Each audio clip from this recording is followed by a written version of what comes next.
พี่น้องเอ้ยเนาะเงียบเหงาแท้ทางพ่อจ้อยก็น่าเศร้าอยู่โอ้ยพี่น้องเอ้ย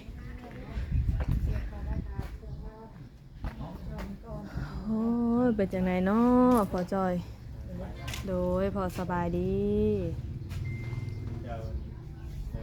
โอ้ยพี่น้องเปิดมากระเพราสาวเลยเนาะสบายดีเด้อทางผู้จอยโดยมาวันนี้พี่น้องเนาะก็มาสาวๆนี่ เสียน้ำหูน้ำตาในหน่อยๆนึงเนาะ แต่ก็บ่เป็นหยังเด้อพอเด้อสู้ๆเนาะ สู่หาแล้วเนาะ เป็นกำลังใจให้พอ สวัสดีครับพ่อจอย เด้อ พอจนว่าบ่ออกเนาะ เป็นได้คือว่าอยู่ๆแบบได้ยินข่าวแบบนี้ ยังบ่เข้าใจเพื่อนมาฮอดแล้วเพิ่นก็ไล่หนี้โลดหวาน เมื่อวานนี่บอกจะมาจากโมง 6 โมง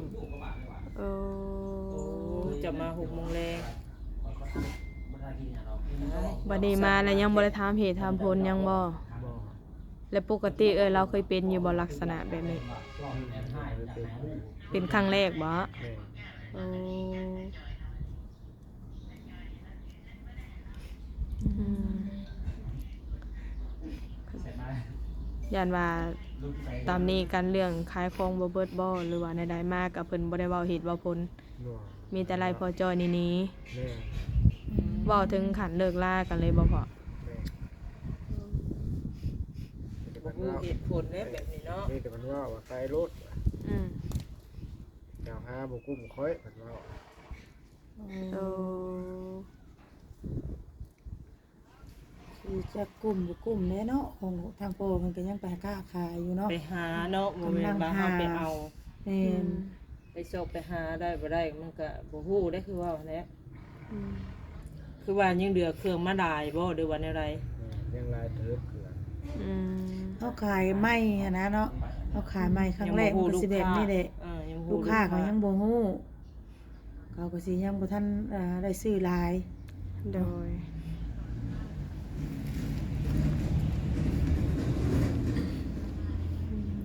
แล้วบัดนี้ทางเอื้อยเพิ่นไปทางไหนซะพ่อ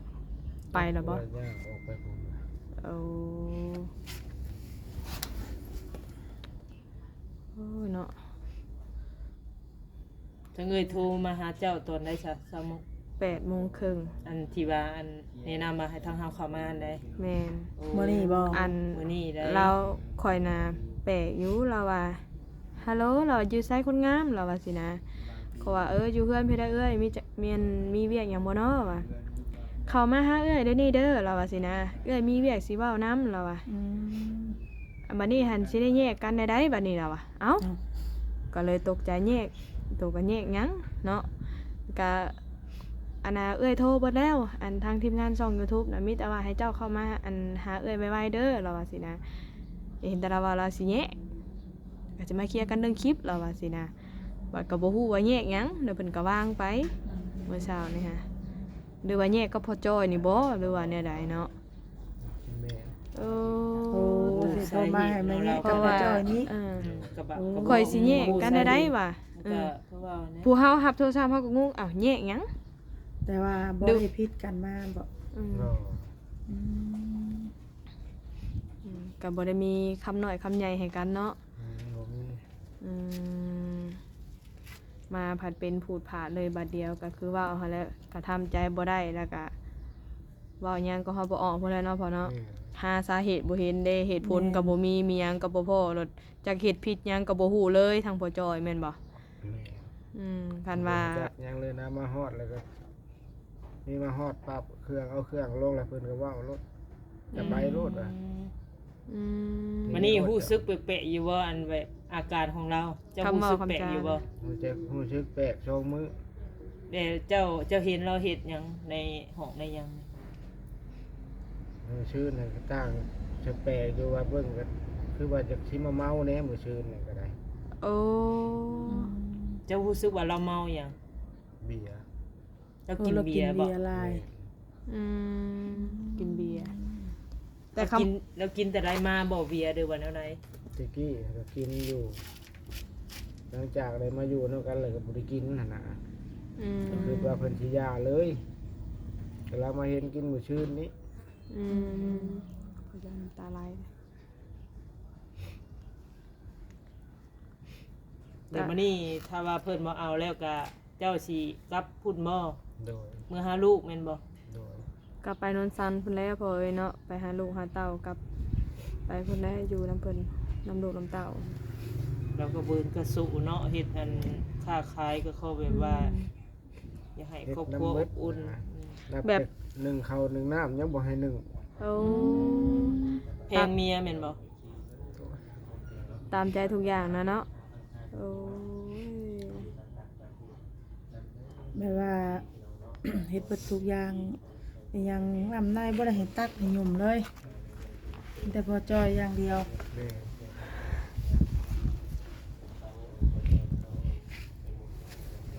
เล่นแข่งกันเอาไว้เนาะ มีแต่ว่าตั้งมุกตั้งใจให้แล้วพอเฮ็ดได้มันเกิด เรา ขึ้น บ่ได้ แล้ว เฮ็ด ก็ ผิดหยังเนาะ มั มัน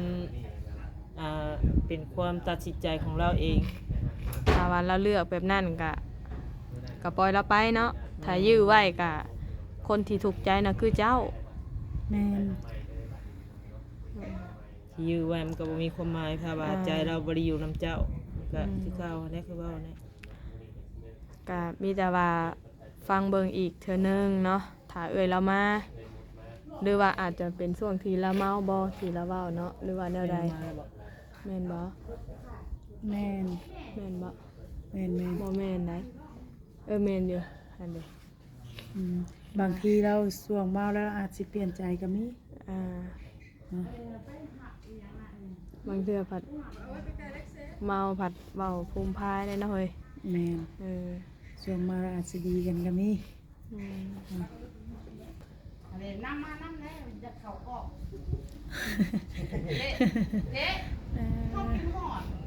ผมมาแต่ทางใดทางไหน ตั้งมุกตั้งใจแล้วพอจอยนะ เมื่อเช้ายังบ่ได้คุยกันบ่แต่เมื่อคืนนี้เลย เดี๋ยวเจ้านอนอยู่ไสซะ โน่นในห้อง ก็นอนนํกันเนาะเมื่อคืนนี่ แม่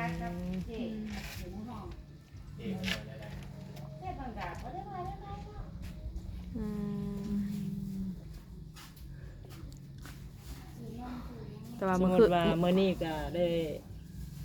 เว้ากันแล้วก็คือเจ้าก็สิกลับมื้อนี้เลยแม่นบ่ แล้วบัดนี้สิแยกเครื่องแยกโครงกันบ่หรือว่าจังใด แล้วแต่เพิ่นนะครับเพิ่นให้ก็เอาบ่ให้แต่ก็เว้า ก็บ่ได้พื้นใจหยังก็บ่ได้ว่าหยังก็แล้วแต่เพิ่นอีกได้ เนาะสงสารพี่น้องเนาะเพราะว่าก็บ่ได้ว่าก็สิเอาด้วยซั่นสิก็บ่เนาะ อืม อันนี้ต้องตามใจเพิ่นอย่างเดียว แม่ ไปซะมีแต่ว่าเดี๋ยวเฮาไปถามความรู้สึกทางเอ่ยหมดก่อนเนาะ โดย อย่าให้ทางพอจอยเพิ่นอันนี้ก่อนพี่น้องเอ้ยเพิ่นคือสิเสียใจเนาะตอนนี้เนาะ แม่น โดยเดี๋ยวไปถามทางเอ่ยแล้วก่อนพอเราหากลับ ใจ มา เพิ่นก่อนพี่น้องเนาะ โดย สู้ๆได้อพ่อจอยเด้อ สู้ได้พอจอยตั้งมุกตั้งใจเลยเนาะอย่างน้อยก็มีลูกมีเต้าหั่นแหละ แม่ เนาะ น สบายดีเด้อพอจอยเด้อโด โอ้ ย ยสบาย เราเอาเขามาให้เขาด้วยเว้ยเขาไม่มีเขากินเลย ทางเอ่ยคนสวยทำมาแล้วพี่น้องเอ้ย มีแต่ว่าไปตามนี่พี่น้องเนาะไปตามที่ว่าจุดประสงค์ของเพื่อนว่าเป็นจะทำให้หมดนี่มองยังมีแต่ว่าพอจอยเราจะไปอยู่นี่ไงหมดอยู่ไป2 เดือนเมื่อกี้นี่จะไปเอิ้นเจ้มาว่าสิเจ้มายายนุ่มให้กันกินบัด กินนมจะได้มีความสุขชื่น เอา เ แซ่ เด้อ ต่อไป สบายดี จะได้มีความ ท คิด ง ว่า หมด กินน เนาะ มนี่ มันมีสมองบุญพุ่งอีหยังแหละเลย โอ้ มัน เอ เป็น อต่างว่าแทบหมด เอามาครบอยู่บ่เอ้ย พวกคนอยู่บ่นี่ ซื้อใหม่ได้รักของ เป่าเอ้ยเฮายังตรงอยู่เนาะ ตัวมาว่ามีหยังหรอกได้สูตรของเลย โอ้ย คักแล้ว เห็นกระเป๋าตึ้งเลยท่านี่ดีใจไว้ถ่ายได้เลยนะ มีแต่ยาสูบบ่จะมามีของดีเนาะบ่จ๊ะ เอ้ยแบบเวลาเครียดเนาะเวลาเครียดเด้อก็สูบยาสูบเนาะ เออ อ๋อถ้ามีเหล้าก็จะกินเหล้ายังมีเบียร์ก็กินเบียร์แล้ว เอาบ่ได้ เวลาเครียดเนาะ แม่น เวลาเครียดเด้ อีหยังที่บ่ดีก็ตัดออกไปเด้อที่เอ้ยว่าอันนี้ฮอร์โมนเข้าสนุกอ่ะกินนมจะได้มีสมองคิด บ้า นะคะ เสียตอนนี้ผมมีนักคิด ความคิดที่ว่าให้เจะ ตอนในห้อง เอออ่าก ลับไปนั่งในห้องไป เออ มันยันมันหลังโกนนะ มันเพิ่นลงดีแท้มันนี่เนาะ สั่งเสียงดังทางอันนี้เพิ่นได้เนาะ ดีหน้าสองเท่า สลับ หน้าสูงหน้าดำ ใส่ยังลงมาคือว่าเก็บอันนี้ให้เบิ่งแกะออกมาอยู่คันเข้าใส่กันแล้วแต่เขาเนาะ เออไป ใจลงโอ้อารมณ์ดีดีมื้อนี้เนาะเสียงนมทีมคู่กันอยู่บ่เฮ้ยคู่กันอยู่บ่เออ ซื้อไหม โอ้อาจารย์ไปสัน มันกินอีหยังเขาผิดคำเกลียดอีหยังที่บ่ถูกต้องก็ตักออก เออจัด ก่อน ไป หน้าสิปล่อยคลิปให้มันมีประโยชน์มีปัญญาบ่ เลย เมนความ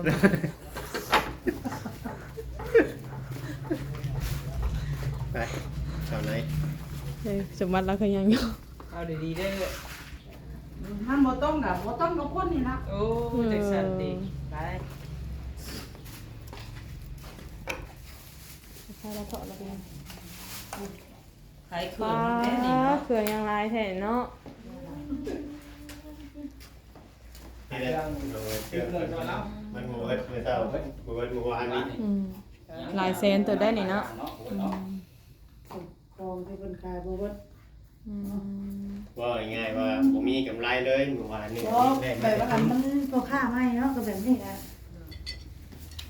ไปให้ย่างไปทางนั้น ได้กำไรอยู่พอจอยมาได้50,000ถามเราเมื่อวานนี่ได้บ่หลายแล้วอ่ะ ได้50,000ก็ค่าน้ำมันยังบ่ครบของเดือนสิออกทุนให้ ออกทุนเท่าไหร่ก็ได้หมด จากที่ขายมื้อแรกเอ้ยก็ลงทุนไป300,000และมื้อที่สองเอ้ยก็ตกทุนออกไปอีกแบบว่า เป็น400,000แต่ขายบ่ขาด จากนี้นี่แหละของเทน ก็เราก็คำให้เนาะ เป็นจังได๋ซะทางเอ้ยคือว่าตัดสินใจกระทันหันแท้กับอันพอจอย ก็บ่ได้ตัดสินใจหยังแบบว่ากระทันหันหรอกเพราะว่าเขาสู่ก็ห้ามว่าแบบว่าห้ามเว่าหลายสั่งสอนเขาหลายอันนั้นอันนี่ก็ใกล้ที่แบบว่าล้างกล่องนะในกล่องอีกแบบนึงล้างกล่องอีกแบบนึงแต่เอื้อยสู่บ่ไว้แหละเอื้อยสิมาเลี้ยงเขาบ่ดื้อให้เขาเลี้ยงเฮาเขาเป็นลูกผู้ชายเนาะแต่เอื้อยหมดต้องมาแบบว่าใส่ความคิดสิ่งอย่างหยังสิบางเถื่อบางอย่างแบบว่าเอื้อยมาเฮือนมาซ่านอ่ะเอื้อยก็อยากนอนพักผ่อนหยังสิตื่นเช้ามาตอนใดที่เขาสิใส่หัวคิดกับเฮาเวลารับเวลานอนแม่นเอาบ่เคยมีก็คือสิอยู่กันบ่ได้ สาเหตุนี่คือแบบพอจอยนี่เลี้ยงแบบบ่ได้เนาะ แม่นเขาสิเลี้ยงเฮาบ่ได้ เพราะว่าเขาบ่มีหัวคิดสู่สร้างสรรค์อันนั้นอันนี้บ่มีคำเว้าบ่มีคำอบรมกันแบบว่า เวลารับเวลานอนมื้ออื่นเฮาสิเฮ็ดอีหยังมื้อนี้เฮาสิทำมากินอะไรเฮาขายเครื่องบ่ขาด คือมื้อนี้โทรหาผู้นี้ผู้นั้นเพราะว่าเขานอนอยู่ซื่อๆเขาบ่สร้างว่า ความคิดของที่มันขาดเกินอีหยังนี่แล้วเขาก็บ่ใส่ว่าคิดว่าสิไปขายต่อได้อย่างไรมีอิหยังที่มาแยกทงที่ขายได้หรือว่าอิหยังบ่มีเลยเด็กก็เมื่อย รอคำว่านั่นก็แปลว่ามันบ่นั่นก็มันไปบ่ได้นะมันเฮาเฮ็ดแบบนี้มันบ่แม่นแนวแม่นหยังก็บ่ได้คุยกันบ่จ้ะแบบว่าจะหาวิธีอื่นนะ เขาบ่มีคำคุยเลยบ่าวเวียงเขาบ่มีคำคุยบ่มีคำปรึกษาว่าเขาสิเฮ็ดได้ชีวิตอยู่รอดอันนี้สิ่งที่เอื้อยเมื่อยแม่นบ่คันเอื้อยสิเลิกอยู่ผู้เดียวซะเฮ็ดได้เบิดทุกสิ่งทุกอย่างการที่ว่าเฮามีครอบครัวเนาะ อยากให้เขานำผ้าว่าอันนี้คืออันนั้นเขาเป็นลูกผู้ชายเนาะต้องมีหัวคิดกว่าเฮาสมมติว่าคันเฮามีลูกน้อยเอื้อยต้องมาอยู่แบบว่านึ่งข้าวเฮ็ดกินถ่าผัวไปทำมาหากินอันนั้นนี่แม่นบ่แต่เขาต้องใส่สมองการค้าการขายอันนั้นนี่มันบ่มีคำว่าชี้แจงอันนั้นนี่แล้วเอ้ยเมื่อยอยู่ผู้เดียวนี่มาบอกเขาไล่ไปพลิกกันอันนี้ในหลังกล้องเนาะที่เว้ากันน่ะ อืม พอ คือ จ อ อย ยากอธิบาย พอจอยกับพิษก็เบื่ออยู่บ่ ค่ะ บ่ส่งแท้เราก็คือบ่ปะบ่เว้าเนาะ บ่ปากบ่เว้าเอื้อบ่ได้ว่าหยัง อืม ในเรื่องส่วนตัวแม่นบอกแต่เรื่องค่าเรื่องขายจะให้เจ้าคิดน่ะของขายบ่ขาดเจ้าสิเฮ็ดได้เจ้าพ่อเปลี่ยนบ่เจะพ่อเฮ็ดอีหยังสิขายได้บ่เติมแต่งอ่ะ ร้องมาแหละเจ้าสิไปมันของหมู่เพิ่นเปิดมาบ่สิไปให้แล้วโลดเล่าโลดบ่จักความคิดเด้เนาะ แม่ต้อง บ่ ให้ เจ้า โอ ต้อง กาส คิด กั เจ้าน ต้ เด้ องคิดดิเอามานอนได้คืนหนึ่งก็แล้วอ่ะค่อยตื่นสายเนาะค่อยตื่นแบบว่าค่อยนั่งคิดนั่งเครียดค่อยก็เมื่อยแล้วเบิดมื้อแม่นบ่อ่ะแต่เจ้าขายเครื่องบอกขาดเจ้าก็นอนก้นคอดเจ้าบ่มีหัวคิดหัวสร้างว่าเจ้าสิเปลี่ยนหยังบุ้มรุ่งหยังแบบไปค้าขายอีกต่อไปบ่มีการศึกษากับลูกกับเมียได้สิให้ค่อยนี่โอ้สมองนี่ อันนี้ก็คือเหตุผลที่เพิ่น อ่า สิแยกข้างกัน แม่ อืม มันเลี้ยงเฮาบ่ได้แหละจะเป็นผู้หญิงแม่นบ่ทั้งสามอ่ะคือเฮาเว้าลังคิดแม่นบ่ อืม คันพวดเลี้ยงเจ้าบ่ได้เลี้ยงลูกบ่ เว้า ได้ เว้าง่ายๆก็เข้าใจอยู่เนาะ อ่า ถ้าว่าผู้หญิงเฮาอยากเลือกทางนั้นแม่น แต่ บ่ อันนี้อะมาเข้ากล้องแล้วค่ะคำใดที่แบบว่าเอื้อยอธิบายแล้วก็ตัดออกเด้อตัดออกให้ผู้ใหญ่เพิ่นฟังให้เป็นเรื่องเป็นตอนเอาแนวนั้น อืม แต่ถ้ามาเล่าเหตุผลให้ฟังนี่คือเอื้อยอยากอธิบายแม่นบ่อ่ะตัดออกสิ่งใดที่มันบ่ดีบ่งามที่เอื้อยเว่าออกมาเอาที่มีเหตุมีผล โดย จะเป็นผู้หญิงเราทั้งสามนี่อ่ะจะมาถ่ายจังซี่มาถ่ายคลิปถ่ายทำอีหยังสิก็เจ้าหาเลี้ยงครอบครัวได้แม่นบ่แต่ทั้งผัวถ้าเป็นผู้ชายมันบ่มีรายได้รายจ่ายอันนั้นอันนี้บ่มีหัวคิดปัญญาเลยเจ้าสิเอาไปได้จังไดเจ้าสิเลี้ยงเขาบ่หรือเขาสิเลี้ยงเฮา สิเปรียบเทียบใช่กัน อ่า เพิ่นทุกคนมันบ่ได้ได้หมดเด้ อ่า ถ้ามันก็มีผู้ด้วยเพิ่นทุกคนเด้เนาะ แม่นแต่ว่าอ่ะ มันมีผู้ ก็เอื้อก็ ดูแล ขอ ด้วย เลือกทางไปแม่นบ่ขอเลือกทางไปว่าอยู่ผู้เดียวสู้ได้เฮ็ดหยังก็ได้ นี่เด้สาวมุกเรายังหาเงินเลี้ยงผัวเราได้ อ่ะ เรามักผัวด้วยว่าแนวใดหมด มาปัวข่อยอะไรยอม ขอยก็มักเห็นบอกตั้งอยู่กันมา คือทั้งเอื้อยนี่แบบว่าค้าขายบ่ได้เลี้ยงเราบ่ได้เดี๋ยวเราสิหาใหม่นะประมาณนี้สิอยู่นํเพื่อหยังแม่นบ่ แม่ ประมาณนี้ความ พ คิ อ ดขอ เป็ ง น เรา ห่างนั่งใหม่ขอยก็สู้ตัวเองได้เลี้ยงชำปากเราเองนี่บ่ต้องขอทานไผก็อยู่ได้ เว้าไงเรา แต่นี่ บ่ เอื้อต้องมา แบ แบบต้องมาแบบว่าแนะนำอันนี้อันนั้นโอ้กะสมองเอ้ยเลี้ยงเขาบ่แม่นเขาเลี้ยงเอ้ยนี่ฮะเขาบ่มีความคิด อืม กะจบมันสู้ต่อบ่ได้เลยเอ้ยอยู่ผู้เดียวดีกว่าสิถูกสิยากอีหยังจังซี่ก็สิสู้ผู้เดียวต่อไป เดี๋ยวเอื้อยบ่สงสารนะบ่ ข้าพเจ้าสงสารมันบ่มีแล้ว เอา โอ้ยเนาะ เมื่อยซอยแล้วเมื่อยบ่ อกหักแล้วทางพ่อจอยบัด ก็แล้วแต่เขาอันนั้นถามเขา เปาะ แน่ แล้วแหละเราน่ะ แค่น หักเขิน เขา แล้ ไป ว ลูกเต้าก็บ่มีทางว่าผู้นี้สิดึงพ่อเขามาผู้นั้นดึงพ่อเขามาสิเลี้ยงเขาได้ เขาก็สิป่วงตามเขาถ้าเอื้อยถิ่มไปนี่อ่ะ ไปปวง ก็พอจ่อย ได้สิปวงบ่ เพราะว่าลูกทั้งนี้ก็บ่เอาทั้งนั้นก็บ่เอาเลยบ่มีสมองหัวคิดทำมาหากินกันดิต่างคนก็ต่างไปต่างคนก็ต่างวิ่ง อ๋อ อันนี้เอื้อยหมดคิดแล้ว มันบ่มีแล้ว อืม คือนางเต้กลับไปแบบว่าอยู่กับลูกกับผัว คือนางตุ๊กก็อยู่กับปู่กับหยากับลูกกับผัวแล้วให้พอจ่อยอะไปอยู่โอ้ยเราอยู่บ่ได้เราก็สิป่วงบ้า เอา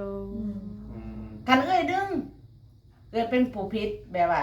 บอกสั่งสอนอันนั้นอันนี้ก็หายกันเนาะอันนี้ล้างคลิปแม่นบอก อืม เจ้าบ่ฮู้นั้นพวกชุมเจ้าที่มาถ่ายแม่นคอยมานั่งถ่ายท่านนั่งกระหมอบตอกขาอ่ะ อ่า แต่เรื่องที่เป็นมามันบ่แม่นซะแนวนี้ คัต ค่ะ มาดแม่นบ่ อ่ะ โอ้มันคนละแบบคนละมุมเนาะเฮาก็บ่ฮู้เอ้ย ถ้าเอ้ยมีผัวจังซี่ เอื้อยก็ขออยู่โดดเดี่ยวเดียวได้เอื้อยเลี้ยงอาชีพของตัวเองได้ อืม บ่ให้ขาดเงินในกระถงอีหยังที่เฮาอันไปได้เฮาก็เฮ็ดแต่นี่มาเลี้ยงครอบครัวของเขานี่ มันเป็นไปบ่ได้เมื่อยดึงเมื่อยเสอะเมื่อยแบบว่าทุกอย่างนะ อืม สมองการทำมาหากินมันเป็นไปบ่ได้เลยเนี่ย อืม เมื่อยเสอะเมื่อยต้องเมื่อยถามไถ่แต่ละลูกแต่ละคนคอยดึงมาทุกสิ่งทุกอย่างคันคำใดที่ว่ามันบ่ถูกต้องก็ตัดคำออกไปเนาะ อืม แต่นี่เลยหมดอยากอธิบายเหตุผลขันอยากรู้ อืม ในหน้ากล้องอีกแบบนึง แนวใดมันก็นั่นแนวใดเจ้าก็เลือกในทางเดินของเจ้าเพื่อสิได้แยกทางกันน่ะก็มีแต่ว่าอย่าไม่ตอนนั้นแน่เนาะเฮาบ่จักความสิเว้าตัวนี้ อันนี้ขึ้นอยู่กับใจเอ้ย ขึ้นอยู่กับใจเจ้า ใครสิมาบังคับแต่ข่อยนี่บ่ได้ บ่มีไผบังคับ คือ เลย คือทุกข่อยนี่สิบังคับว่าบ่ให้เจ้าเลิกกันได้ให้ฮักให้แพงกันมันก็เป็นไปบ่ได้มันบ่เป็นเรื่องน้องเจ้าอีก อ่ะ หนึ่งมาก็ ใจ เจ้า เจ้า ก็เป็นผู้มาถ่ายทำ เด้ เนี่ย อเนาะ แต่ละคนก็มาถ่ายทำข่อย อ่า แต่ว่าเบื้องหลังนี่เจ้าก็บ่ฮู้นำเจ้าสิมาบังคับข่อยได้จังได๋ แม่น ในเมื่อ ความ เงิ เจ้าน อยู่หรอกตัวนี้ ก้อนใหญ่ก็บ่มีอิหยังให้เอื้อยนั่นน่ะเดี๋ยวนี้ เอา เจ้ามาถ่ายข่อยก็เสียเวลาเนาะ เอา แต่ละมื้อแต่ละวันอ่ะ ก็ได้หลายอยู่เด้อันค่าถ่ายคลิป ได้ไรมามันสิชี้แจงอ่ะ อ่า อืม จากที่ลงทุนมาเนาะค่าห้องก็มีสมองคิดอ่ะเสาไว้ตอนต่อไปค่าขาย แต่ว่าคนที่อยู่ห่วมกันนี่มันคิดบ่ได้นะ อื อื ม ม มันบ่ช่วยกัน ว่าเจ้าโทษพอจอยว่าเราบ่คิดหยังซอย แม่น อืม เราในมุมมองเราตอนนี้เราสิคิด อันไหน ว่าพอจอยนี่เป็นภาระเรา คือว่าสิไปโทษว่ายูทูบเบอร์มาถ่ายเนี่ยบ่ได้หยัง อ่ะ แต่ไล่มาหลายอยู่ได้หมดเอ้ย ได้หลาย เงินนี่ผู้ใหญ่เป็นช่วยมา ช่วยมากแล้วก็ลงทุนก็ขาดไปเลยฝันลังคลิปอ่ะเห็นตัวหามาคิดมาอ่านแม่น มี บ่ การช่วยเหลือได้เนาะ อ่า ตัวว่าแน่ แต่ว่าเงินติดต่อตอนนี้ค่ะก็ไปซื้อนมซื้อหยังมีเงิน100,000ก็เบิดไปแล้วซื้อยาสูบเพราะสิสูบนี่เครียดสูบ เออเครียดแล้วก็สู้ เอานมกับป้าไว้กินคำว่านั่นก็ยังตั้งมาอยู่ยังบ่มีไปกิน แจกแล้วก็บ่เอาคืน เอา แจกแล้วก็ลูกคือว่าผู้ใดกินก็มีโชคมีดวงไปแบบว่า แจกแล้วสิมาเอาคืนมันก็เป็นได้บ่ได้หน้ากล่องแบบหนึ่งหลังกล่องอีกแนวหนึ่งมันก็บ่แม่นแนวแจกแล้วก็พอได้สิว่าแจก เอา ทำสิ่งที่เป็นอยู่เป็นกิน อืม ทำนี่ นี่เนาะนี่เนาะมีแต่ว่านี่แหละในทางเลือกของใครของมันพอจอยแล้วก็ให้เราไปอยู่เพื่อนลูกเราเราสิป่วงอะไรก็แล้วแต่เราแล้วบัด สุดยอดแล้วเนาะ ยอมแน่เนาะไปสิ เรื่อยๆนี่ เออ คันว่าเพิ่นอยู่สิไปคันว่าเพิ่นไปสิอยู่เพอเสาค่าห้องไว้เด้ค่าห้องยังอยู่ได้อีก2 เดือน เราบ่อยู่ขอคุยกับเราเลยเราบ่อยู่อยู่นี่ เราไปอยู่เราก็สิป่วงลูกก็เลี้ยงเราบ่ได้ จังหวะจะป่วงบ่ป่วง ก็เราสิกลับกล่าวต่าวขึ้นเรื่องของเรา อืม ให้เราคิดมีปัญญาแบบว่ามาเลี้ยงคอยได้คันเลี้ยงคอยบ่ได้คอยอยู่เป็นไม่ห่างนั่งไม้นี่คอยหากินอาชีพของเองได้บ่ต้องการคำผู้ใดว่าช่วยเหลือมาอหยังสิ อืม บ่เอาแล้วบัดนี้คนช่วยบ่เอาแล้วเนาะ ก็คือว่าบ่แม่นว่าคันช่วยเหลือมาคันว่าหมดนี่จากเป็นแม่ห้างนั่งไม้มาแล้ว เลย สิสร้างอาชีพของตัวเองเนาะ อื อื ม ม นั่งขายของขายเกินนี่นั่งขายได้คันเลี้ยงอาชีพของตัวเองอ่ะ อืม บ่ต้องมาคิดอันนั้นอันนี้ เฉพาะปากเราเอง อ่า นะ เฉพาะปากเฮา5,000 10,000ก็กินทุนได้แหละ อืม กินนั่นกำไรได้แหละ อืม ก็อยู่ได้ก็อยู่รอด อืม มานั่งนี่ผู้หนึ่งสงสารซอยซื้ออันนั้นอันนี้อ่ะ อืม เป็นนางแบบว่านั่งเถื่อก็หิวเนาะนี่หน้าห้องผักห้องพิงมีคนรู้จักอ่ะ อืม ใส่สมองแนวนี้คันว่าผัวมันบ่ซอยคันอยู่เป็นไม่ห้างนั่งไม้แม่นบ่หากินเลี้ยงอาชีพตัวเองได้ อืม ที่ออกคลิปออกกล้องก็เพราะอยากดึงเพิ่นขึ้นมาแม่นบ่หลายคนก็ไล่เว่าตั้งแต่ไปอยู่กับพ่อจอย ตั้งแต่เรื่องอดีตที่ผ่านมาแม่นบ่ อืม ตั้งแต่เรื่องอดีตที่ผ่านมาเขาเว้าหลายคนเนาะตำหนิอันนั้นอันนี้และที่เป็นคนที่แบบว่าเข้ามาหาเพิ่นใหม่อิหยังสิอยากดึงอาชีพขึ้นมานั่นนี่ให้ผู้ใหญ่เพิ่นเบิ่ง อืม แต่มันเป็นไปบ่ได้แล้วไผสิดูดึง แล้วความคิดของเอื้อยอยู่ผู้เดียวนี่ อืม มันดึงบ่ได้คันพวกเจ้าดึงได้ ดึงไปเลย อืม ดึงขึ้นไปแห้งรูปดงบ่ อ่ะ ดึงขึ้นไปแห้งรูปดง แม่นหัวคิดบ่ทางสา แล้ว อยู่ผู้เดียวอยู่แล้วขอความช่วยเหลือแต่ว่า คันผู้ใหญ่เพิ่นส่งเงินส่งหยังมา